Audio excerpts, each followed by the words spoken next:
I'll do my best. My first presentation in this session on modeling business opportunities during outbreaks is not so much a result of modeling work that has already been done, but sharing some ideas with you, which especially for the modelers in the room, to be considered and maybe to be discussed tomorrow also when we present the EuFMD model, to consider them. And I find them, from my experience, very important, so that's why I want to share them with you. And it's about modeling biosecurity. How can we model biosecurity in a context of outbreaks? We consider often the control measures which we consider are mostly movements, restrictions, and culling of animals, vaccinations, all this, the ones which are prescribed by the European directives. But I'll share you some thoughts about why we should model biosecurity. So this is the OIE guidance, the standards saying that there's for preventing and controlling FMD, you should have contingency plannings in place for potential outbreaks.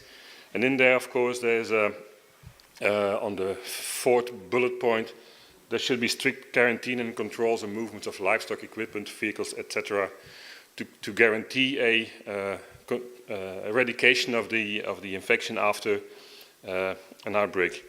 And this is translated into the EU regulation or directive, I don't know which is the proper word, but one, so if we have a protection zone installed after an outbreak, that animals should not be moved from the holdings. Transport for slaughter can be allowed. No marketing of fresh meat, minced meat, or meat preparations unless they are heat treated, properly treated. But in one part it says competent authorities can grant derogations. And derogations can be granted, for example, for the collection of milk, for hides and all that. But for animals and animal products, this is not very common to do because, of course, they incorporate the highest risk of distributing and spreading the disease while there's an outbreak. But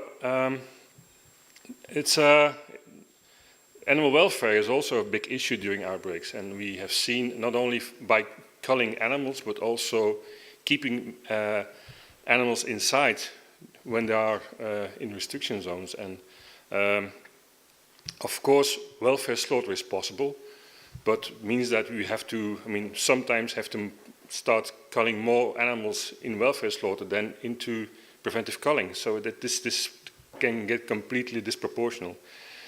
And it might have been common practice 10, 15, 20 years ago, but also there's now the issue about compensating animals for these reasons and so on. But the welfare issue remains, and it will be very counterproductive to the industry when, again, we would have an outbreak in densely populated areas where Belgium, where I come from, or neighboring countries, to see that many animals are kept inside in too little space.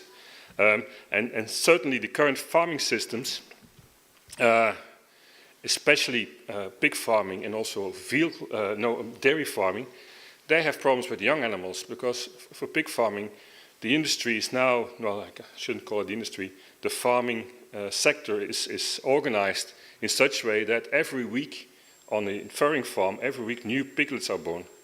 And meaning that piglets should be out of the farm when they are like 3 weeks old, and they have to move. There's no space left. The capacity has been even overused in many farms. So the issue now will be not having to do welfare slaughter after an amount of time, 3-4 months, when this is becoming a problem for fattening pigs, for example, but it will be when even at the start of an outbreak, after 1 or 2 weeks or 3 weeks, when pigs have to be kept on a farm for 30 days, that's the regulation.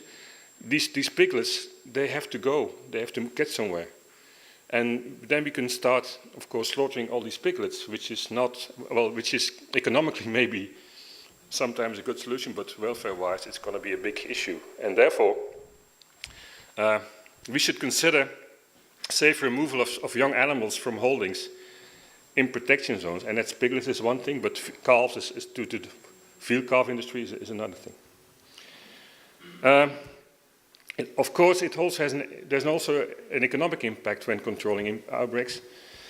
So installing restrictions on interrupts trade of animal products, but the livestock production industry, they need control measures that guarantee a minimal trade interruption, because the impact is huge, especially in exporting countries, which we have quite a few in Europe.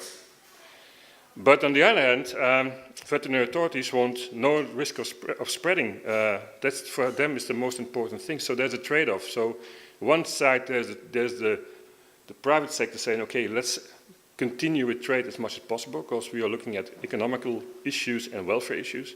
And at the same time, we should guarantee the option of keeping,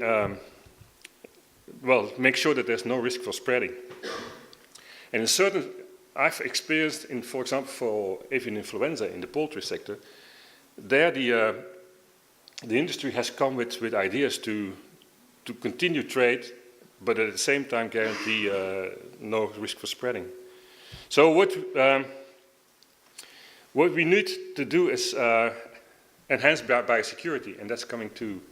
So farmers can invest by themselves in upgrading biosecurity to avoid introduction of foot-and-mouth disease during outbreaks, but that would cost them. There's extra investments, but so they should have, like a return of investment, should have an opportunity, if they would have a certain level of biosecurity, be treated differently during an outbreak. It's a hypothetical, at the moment, a hypothetical option, but I think we should be able to consider that in our modeling work to see whether that would be possible.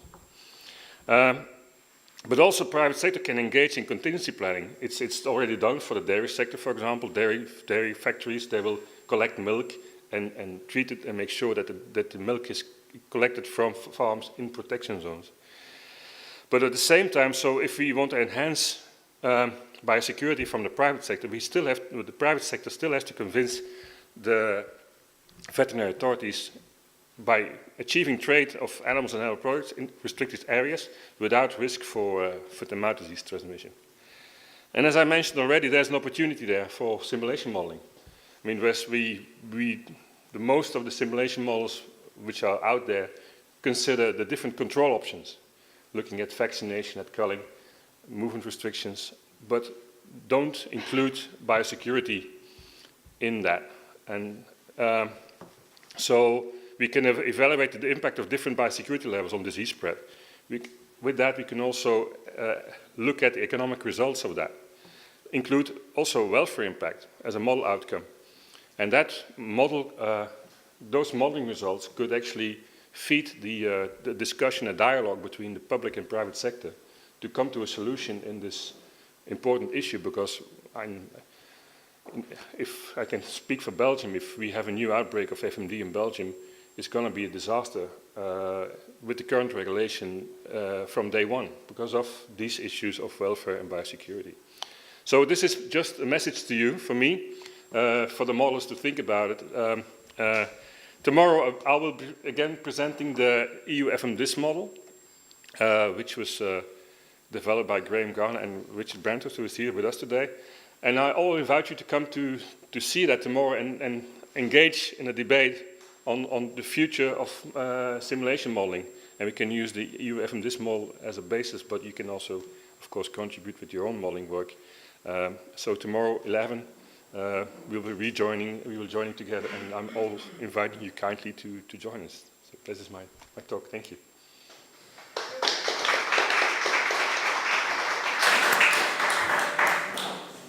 Thank you, Jacques.